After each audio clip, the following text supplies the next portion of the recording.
कौन किया शासन से फाइल गायब। जी हां, आज का हमारा टॉपिक बड़ा ही मजेदार भी है और बड़ा आश्चर्य की ओर लेके जाता है कि शासन से भी फाइल गायब हो सकती है।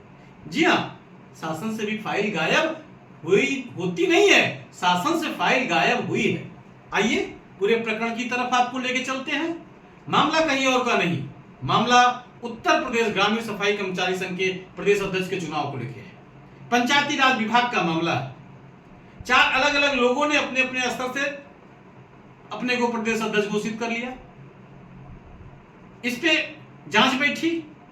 उसी जांच में पंचायती राज विभाग जो अलीगंज में, लखनऊ के अलीगंज में केंद्रीय भवन के सामने है, वहां के एडिशनल डायरेक्टर राजकुमार जी ने एक को हरी झंडी देके शासन में भेज दिया।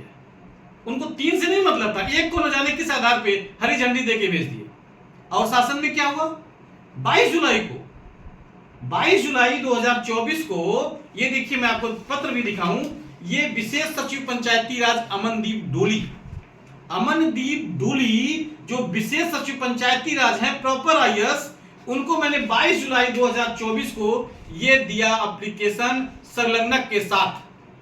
अब संलग्नक क्या क्या किया था हमने, इसमें हमने 6 चीजें संलग्नक की थी। 6 चीजों में संलग्नक में हम आपको बताएं कि ये देखिए, ये संलग्नक शासन का शासनादेश है। शासन का शासनादेश क्या है कि अगर कोई भी सरकारी महकमे में चुनाव होता है तो 2 दिन का अवकाश और अनुमति दी जाती है, ताकि प्रदेश के भिन्न भिन्न जिलों से लोग आराम से आके चुनाव में भाग भी लें और मतदान भी करें। जो किस नियम का पालन नहीं किया गया उस चुनाव में, जिस चुनाव को शासन ने या राजकुमार ने हरी झंडी दी और आज वो प्रदेश अध्यक्ष बनके पूरे प्रदेश में बिना चुनाव करा के जिला अध्यक्ष, मंडल अध्यक्ष घोषित करवा रहा है, उसने अवकाश और अनुमति नहीं दिया गया। इसका ये शासन का पहला शासनादेश है। दूसरा शासनादेश देखिए, दूसरा शासनादेश है कि अगर एक संगठन में कई लोग प्रदेश अध्यक्ष हो जाते हैं तो उनको समझाओ, अगर नहीं मानते हैं तो उनकी संगठन की मान्यता ही रद्द कर दीजिए।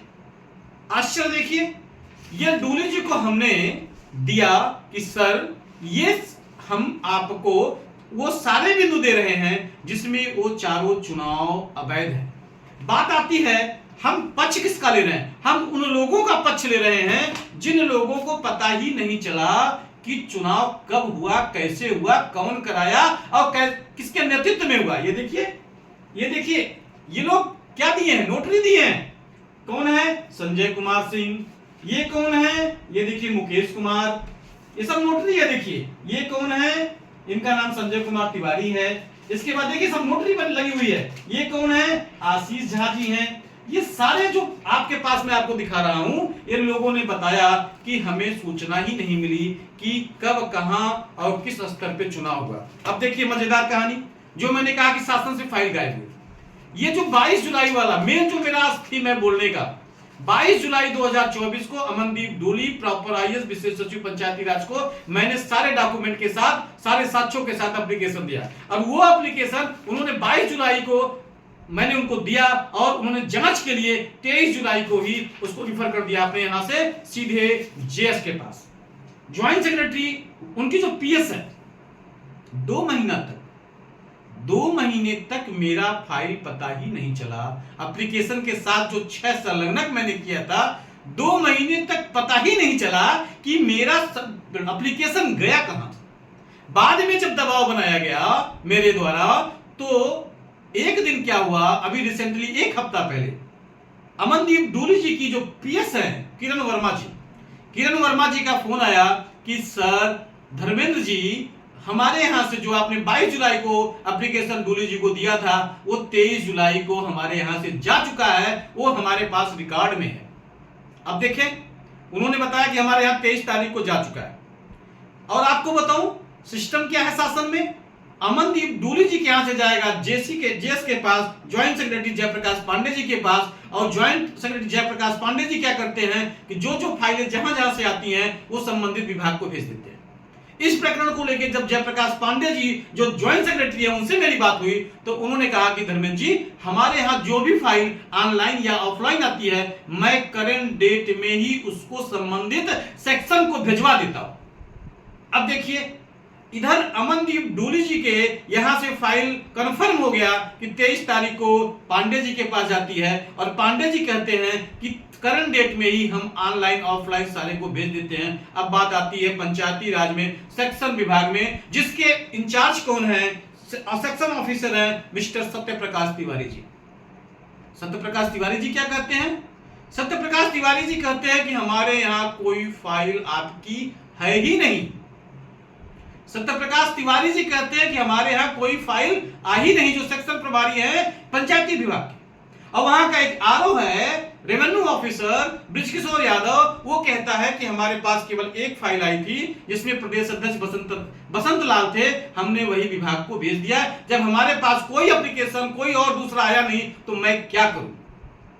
अब हमें ये नहीं समझ में आता कि जो मेरा एप्लीकेशन किरण वर्मा जी पीएस अमनदीप डोली विशेष सचिव पंचायती राज, वो कहती है कि मैं 23 को मेरे यहां से जा चुका with record. Satyaprakash Pandey joint secretary कहते हैं कि मेरे यहां से करंट डेट को चला गया, तो मेरा एप्लीकेशन वो गया कहां? यहां पे दाल में कुछ काला नहीं, पूरी दाल काली है, ऊपर से लेकर नीचे तक सारे के सारे लोग मैनेज्ड हैं। सारे के सारे लोगों ने अपने आप को बेच दिया है। अगर बेचा नहीं होता तो अभी तक, जब मैंने किरण मैम से बोला कि मैम मेरा आपसे रिक्वेस्ट है, आप उस विभाग से हैं, कृपया वो एप्लीकेशन खोज के मुझे दे दीजिए, उन्होंने किनारा कर लिया। उन्होंने कहा कि आप अपने स्तर से खोजिए। जब मैंने जयप्रकाश पांडे जी से कहा, उन्होंने भी कहा आप अपने स्तर से ढूंढिए। जब अनुसचिव मैं अशोक राम जी से इस विभाग इस प्रसंग में मिला, तो उन्होंने कहा कि आप थोड़ा सा अपने स्तर से देख लीजिए। अब बात आती है अपने स्तर पे, तो हम उस प्रदेश के निवासी हैं जिस प्रदेश का मुखिया कहता है कि कृष्ण भगवान बांसुरी ही नहीं बजाते थे, सुदर्शन भी चलाते थे। हमारे प्रदेश का मुखिया कहता है कि जो जिस भाषा में समझेगा उसको उस भाषा में समझाएंगे। हमारे प्रदेश का मुखिया कहता है कि अराजक तत्वों को हम मिट्टी में मिला देंगे।